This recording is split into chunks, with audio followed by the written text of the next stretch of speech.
15 বছরের বঞ্চনার অভিযোগ কাটোয়া বিধায়কের দ্বারস্থ ল ক্লার্ক অ্যাসোসিয়েশন। দীর্ঘ 15 বছর ধরে বিভিন্ন দাবি ও অভাব অভিযোগ সরকার গুরুত্ব দিয়ে শোনেনি।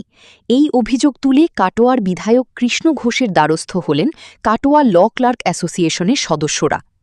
বিধায়ককে সংবর্ধনা দেওয়ার পাশাপাশি একাধিক দাবি দাওয়া নিয়ে তাঁর হাতে স্মারকলিপি তুলে দেন সংগঠনের প্রতিনিধিরা। ল ক্লার্কদের ওয়েলফেয়ার, আইন পরিবর্তন, ৬০ বছর বয়সের পর বার্ধক্য ভাতা, আবাসন এবং গ্রুপ ইন্স্যুরেন্সের দাবি জানানো হয়। পাশাপাশি মহকুমা স্তরে ল ক্লার্কদের জন্য ল কলেজ বা শিক্ষা প্রতিষ্ঠান গড়ে তোলার দাবিও ওঠে। বর্ধমান জেলা ল ক্লার্কস অ্যাসোসিয়েশনের চঞ্চল কুমার ঘোষের অভিযোগ, আমাদের ওয়েলফেয়ার, আমাদের আইনের পরিবর্তন, আমাদের যে বার্ধক্য ভাতা, যেটা আমাদের প্রিয় সরকার দিচ্ছেন, এমনি দিচ্ছেন, কিন্তু আমাদের এখান থেকে যাতে পায়, আমাদের ক্লার্করা যাতে পায়, 60 বছর বয়সী যাদের অকর্মণ্য হয়ে যাচ্ছেন সেই ব্যাপারটাও বলেছি। ঘরের ব্যবস্থা, ঘরের অপুতুল অবস্থা, ঘরে যাতে হয় সেটাও বলেছি। এছাড়া আমাদের গ্রুপ ইন্স্যুরেন্স, এখানে মহকুমাব্যাপী আমাদের যেটা আমাদের আইনজীবীদের যেমন যে কলেজ আছে, তেমনি সাব ডিভিশনাল একটা যেটি আমাদের স্কুল হয়, হ্যাঁ ল কলেজ, মানে ল ক্লার্কদের জন্য যে কলেজ বা ইনস্টিটিউশন, সেটা যাতে হয় সেই ব্যাপারেও আমরা বলেছি।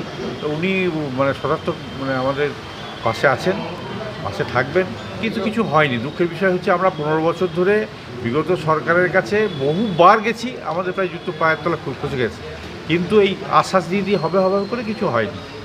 গত 15 বছর ধরে বারবার সরকারের কাছে আবেদন করেও কার্যকরী পদক্ষেপ মেলেনি। এবার বর্তমান সরকারের কাছে তাদের অনেক প্রত্যাশা।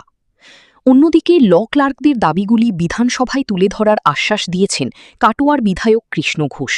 তিনি জানান, স্মারকলিপিটি বিধানসভায় পেশ করার পাশাপাশি বিষয়গুলি সরকারের নজরে আনা হবে।